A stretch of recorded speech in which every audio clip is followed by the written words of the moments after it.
Kaya daw nila akong bigyan ng 5% hanggang 10% mula sa 3.6 billion ng mga proyekto ng unang distrito ng Batangas o 180 million hanggang 360 million pesos. Ang paliwanag sa akin ni DE, natutuwa daw ang mga kontraktor sa mga programa ko para sa edukasyon. Kaya gustong-gusto nilang magpadala daw sa akin ng suporta.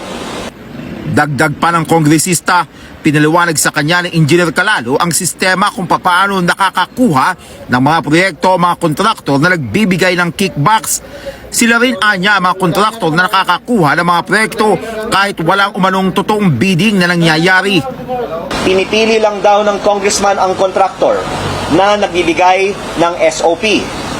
Pinangalanan din ni DE sa akin ang mga pinakamalalaking mga kontraktor sa unang distrito ng Batangas, kung sino ang mga taong nagpasok at pumipili sa kanila para manalo sa bidding noong panahon ng dating congressman.